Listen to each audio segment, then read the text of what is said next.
حضرت امام حسن علیہ السلام فرماتے ہیں، 3 چیزوں میں انسان کی تباہی ہے۔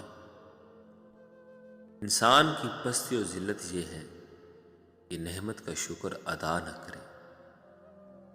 مجھے تعجب ہے اس شخص پر کہ جو جسمانی غذا کے متعلق تو غور و فکر کرتا ہے لیکن روحانی غذا کے لیے نہیں۔ نقصان دہ غذاؤں کو اپنے شکم سے دور رکھتا ہے لیکن ہلاک کرنے والے مطالب کو اپنے قلب میں جگہ دیتا ہے۔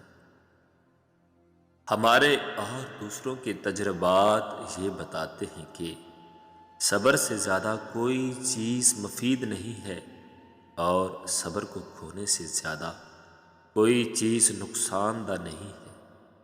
اسی صبر کی وجہ سے تمام امور کا علاج ہوتا ہے۔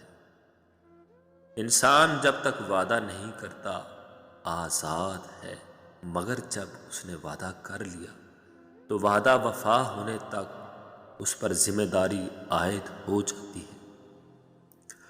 3 چیزیں انسان کو ہلاک کر دیتی ہیں: تکبر، حرص اور حسد۔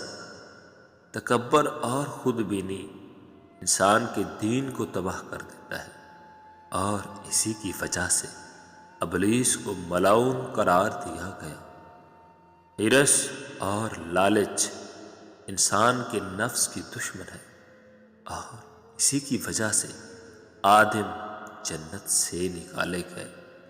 حسد تمام بدبختیوں کا رہبر ہے اور اسی کی وجہ سے قابیل نے حابیل کا قتل کیا تھا۔